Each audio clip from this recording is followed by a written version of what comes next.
In Madagascar's capital, Steve Razafindrainibe prepares to leave home on Tuesday morning, knowing he will soon stand among thousands. The PhD student was among many who took to the streets that day to protest against the government.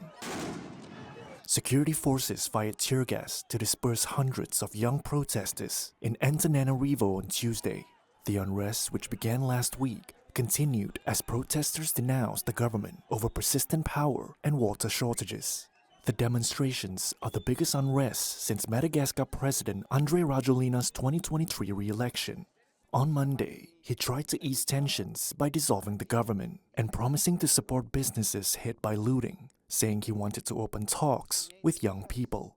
But for many, including Razafindrainibe, that wasn't enough. I'm fed up, and so are all the Malagasy people, with power cuts, water cuts, and above all, the confiscation of rights and power in the hands of a certain population.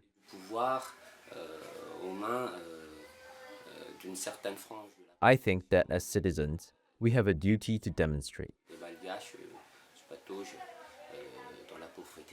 In a message on the protest movement's Facebook page, organizers voiced disappointment, demanding apologies from the president and the dismissed prime minister, and the firing of Antananarivo's administrator.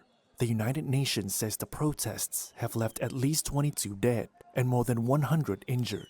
Those figures were rejected by the Foreign Ministry, which said they lacked official sources and were based on rumors or misinformation. But for Razafindrainibe, his vision for Madagascar extends beyond immediate relief from utility failures.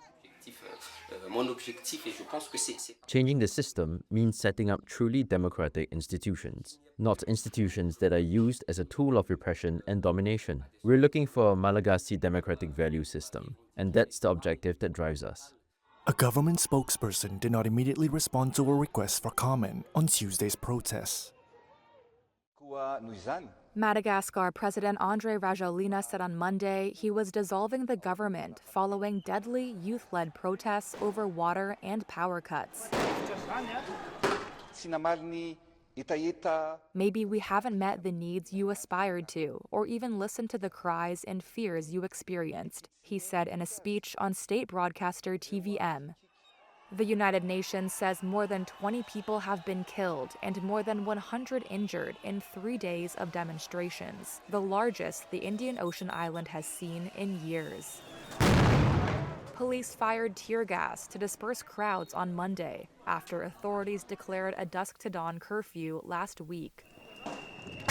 Rajoelina said he wanted to communicate with young people and promised measures to support businesses affected by looting.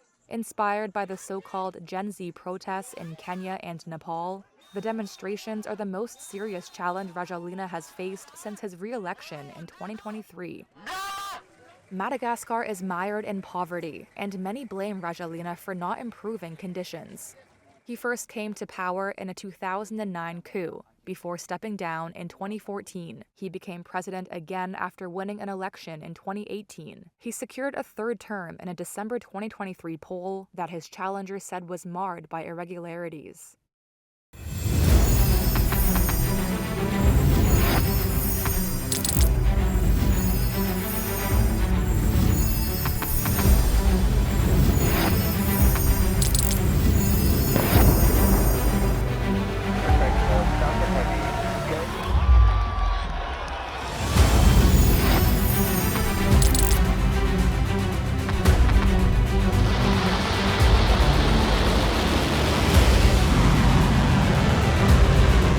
Been fighting so long and so hard that they don't know what the they're doing.